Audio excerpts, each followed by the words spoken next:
really starting to look like somebody who even acknowledges that he is not in control of the situation. And just let me ask you on that point, Doug, given what happened last weekend, the tenuous nature of the two sides under pressure from Trump, especially on the Israeli side, because he did put some pressure on, apparently, because they were going to, according to the Israeli media, there was a plan for them to have another big wave of attacks on Monday against Iran, and President Trump put pressure on them to stop. But how long will that pressure hold?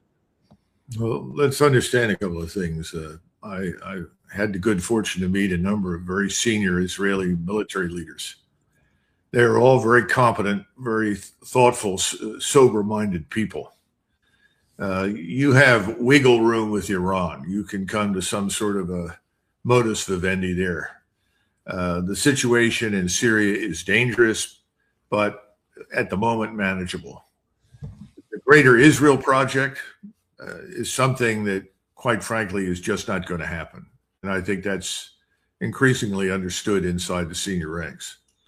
But there is one area where the senior Israeli military is going to make it clear where they cannot compromise. It's difficult to compromise on the question of Hezbollah. Hezbollah is an existential threat to the Israeli state.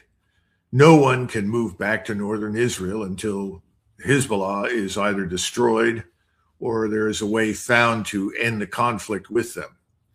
Right now, there doesn't appear to be any chance whatsoever for a negotiated end to that fight. Iran has now done something which no one else in the region has done. It is said that their fight is Gaza's fight, Gaza's fight is Iran's fight. Hezbollah's fight is Iran's fight, and Iran's fight is Hezbollah's fight. In other words, Iran has emerged as the leader of the Islamic world in resistance to Israeli Jewish supremacy in the region. Not so much us, because quite frankly, our bases are destroyed. Our bases, we're ejected already for all intents and purposes from the Persian Gulf region. Very few people, and I think this is an honest appraisal, either in Washington privately or overseas, expect us to pour back into the Persian Gulf when the war ends. I just don't see that occurring. Hezbollah is another matter. I don't know how you deal with that as an Israeli other than scorched earth, because both sides are incurably hostile to the other. There doesn't appear to be any room there. So whatever President Trump asks the Israelis to do, the one thing I do not think they will ever do is cease and desist from their attacks on Hezbollah. And they will hold on to the area south of the Litani River. They may try to repopulate it at some point with Jews that they can bring in from the United States or elsewhere in Europe, perhaps, but they cannot allow Hezbollah to organize itself and establish that area as a new platform for attack against Israel. That's just not possible. So I think. I'm sorry, Doug, let me ask you, militarily, though, is that an attainable objective? Because they've been trying for a long time. And from what I've read, militarily, both tactically on the ground in southern Lebanon and even in the air, they are stretched thin and they're having a hard time even maintaining stability in there. Can Israel attain that militarily? Well, unfortunately, and I think you're right, and I think some senior Israeli officers have made these points, but it has not mattered, because there is no willingness to come to any sort of arrangement that leaves that area south of the Litani in somebody's hands other than Israel's. And I think that's a huge issue for the Israelis. I mean, it's sort of, if you could find a way to Finlandize Lebanon, and I mean Finlandize it in the most serious sense of the word, that might work. And I certainly would encourage the Israelis to at least explore it. But I don't think you can do that. I mean, my gut tells me that may not be possible. So I think that President Trump can get a lot of what he wants. But I think when it comes to Hezbollah and southern Lebanon, it's just not possible to negotiate that. Now, there may be ways, if we decided to find a solution there, if we could pull out of everything else. In other words, distance ourselves from all the other things the Israelis are about and apply ourselves to that first and foremost, we might get somewhere. I don't know. I mean, that's beyond my, Aaron David Miller is somebody that you should ask to come on and talk about that. He has much more experience in that area than I do. And a lot of his information is very current. It's an insoluble problem. And it's unfortunate that we started this war in the Persian Gulf, because had we not done so, we wouldn't have seen some nuclear detonation anytime soon. That's a lot of nonsense. I think everybody knows that. Anybody with a brain does. But perhaps we could have put our heads together and come up with a better solution in Lebanon. That water's under the bridge now. So we're stuck. And I think the only thing that's going to get Mr. Netanyahu's attention is the wholesale withdrawal of all military support of all kinds from Israel, period. If that's threatened and then it is implemented, yes, he will have the attention of not just Mr. Netanyahu, but the entire Israeli state. And that may be the only way out for him. But again, how long does he expect to last in office if he does that? He may not expect to last very long. Remember, they have tremendous influence and power here inside our country. This is the unspoken truth. And increasingly, I'm listening to people who are accused of being anti-Semites, and in reality, they're not anti-Semitic. They're simply resisting Jewish power and influence inside the United States. That's very different.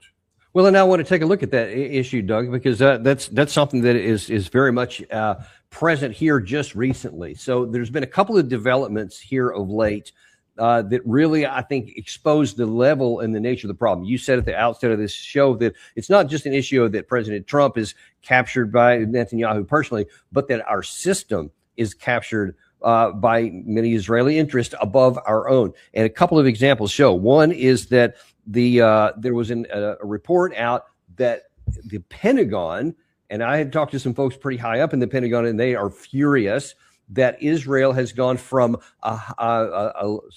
elevated to a high level of risk of espionage against our own country, to get many of our specific senior leaders here.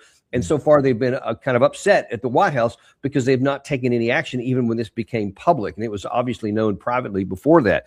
At the same time, there was a report out this week that said that this report, when it was ready to be released, was suppressed until the Congress had a chance to vote on Section 224, I think it was, out of the NDAA, which is going to seek to codify a closer union between the IDF and the U.S. Armed Forces, and such that when Netanyahu keeps making these public claims that, hey, we don't need this $3.8 billion anymore, it's time to move on from that, because he wants to codify actually linking our militaries together, which the question is, why would Congress, this is obviously a silly question, but it's important to answer, why would Congress want to suppress that bad knowledge about another country conducting espionage on us so that they could pass a deal to lock in control and linking with another country's armed forces?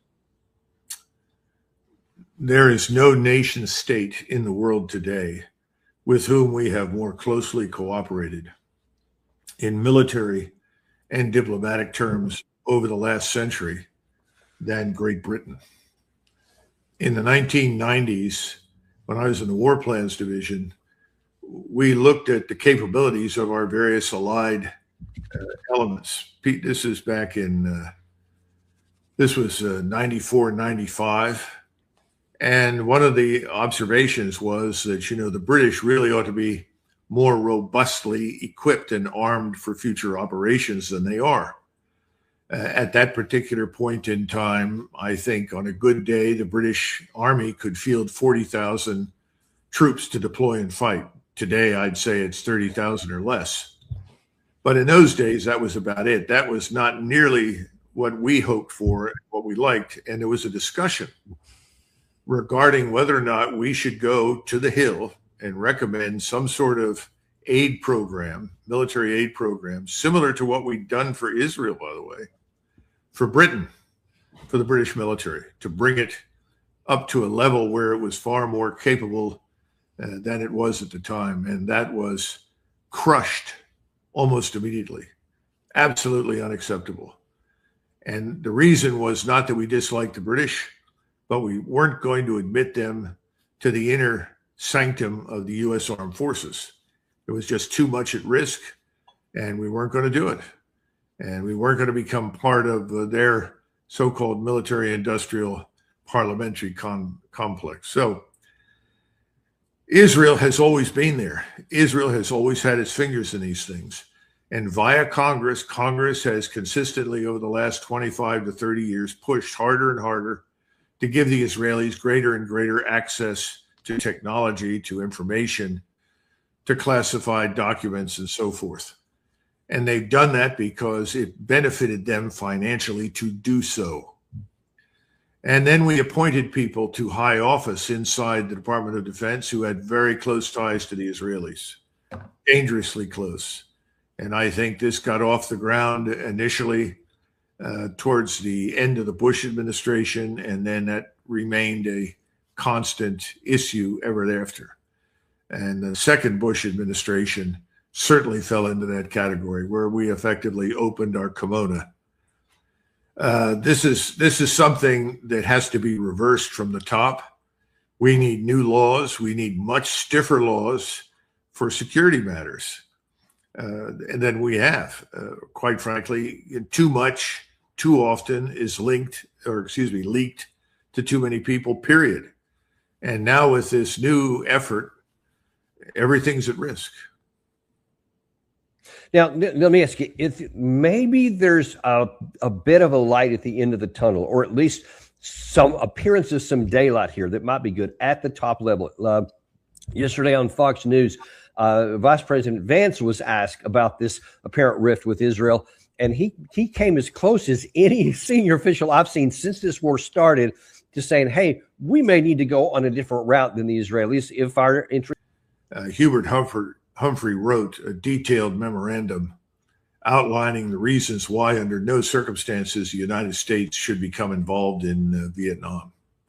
Very good memorandum. I haven't seen it myself. I've talked to some people that did. I'd love to get a copy of it. And Hubert Humphrey was summoned to LBJ's office, the Oval Office, and there was a very tough session that ensued. And effectively, Lyndon Johnson said, if you're not going to support me and my intervention into Vietnam, and remember, we had not yet gone in there, then you have to resign the vice presidency. And Hubert Humphrey, who had made it known to people that he hoped to become a president in the future, like almost every vice president, I guess, that's ever held the office, refused to resign and said, no, I'll support you in Vietnam. Catastrophic. The best thing he could have done was say, fine, I'm out. J.D. Vance is where he is because, like everyone else in the Trump administration, they had to take the oath of allegiance to Israel First agenda, the Israel First policies, the Israel First mentality, the Israel First commitment. I think he sees the polls. He sees the wind is changing. Most political figures are windsocks. And I think he sees that the wind is blowing very strongly now in a direction that is antithetical to the interests of Israel First. And so now he is trying to put distance between himself and the president without seeming to do so. So I would like to give you some optimism, but I can't. Well, okay. Well, that was pretty point blank. I guess we'll just have to hope that maybe those socks can blow hard enough. But you know what could actually help is more of an exposure to the cost to the American people, which will probably increase the wins, the polling wins that you're talking about. When they take a look at what has cost us and what we have failed to do militarily since this thing started. And a couple of things I want to point out here. Number one is that a lot of our bases, according to Washington Post recently, 20 bases have been either damaged or seriously harmed. I don't think any of them have been outright destroyed, but a lot of serious damage done to them. So the question is going to be, once this is ended by whatever means, will we just reoccupy and rebuild all those or something else? Because now then this columnist is saying they're now liabilities to the host countries, and they may not even want us to come back. What do you say to that? Well, I think that's very much the case. I would also like to finish up on the last point by saying or asking everybody in the audience, how many times did we destroy the Viet Cong insurgency in South Vietnam before we finally left the country? Time's up at least 6 or 7 times. How many times did we say that we had destroyed the insurgency in Iraq that was against our presence before we finally left? Oh, at least 3 or 4 times that I can count, listening to the spokesman for the forces in Baghdad. My point is that, this kind of thing goes on, and when you try to point to the cost, the real cost is swept under the rug, Dan. It doesn't reach anybody. The cost is blood and treasure, and that's the last thing anybody at the top of the power paradigm in Washington, frankly, thinks about. We can always print more money, and we can always find more people to go over and fight for us. Now, as far as this basing issue is concerned, this is a Korean journalist, and I don't know a great deal about him, but he's very articulate. What he's written is an extraordinarily well-organized, well-argued essay that simply says the following, something that we've talked about before and we know to be true. You're dealing with new potential military power, new technologies that are only just now maturing. The idea of forward basing ground forces and air forces or naval forces is now dangerous, not just to our forces that are in easy striking distance for ISR strike capabilities that the potential opponent has, but also we now put at risk the countries where we're based. There is a huge split, and has been for some time, between us and most of the allies that we have in Asia over the issue of a war with China. No one in Korea, no one that I'm aware of in Japan, no one in Vietnam is really interested in a war with China. Quite the contrary. They all want to avoid it. They all have important trade relationships with China. They've been admitted to the Chinese market. They are benefiting from that. They do not share our view of China as this imperial Japanese-like entity that is bent on conquering Asia. We're the ones that talk about war in Asia over and over and over again. I would also include the Philippines in that category, but the Philippines are so desperate for aid and support from us, they're probably going to sign up for almost anything that we offer. The point I'm trying to make is that he is right. This Korean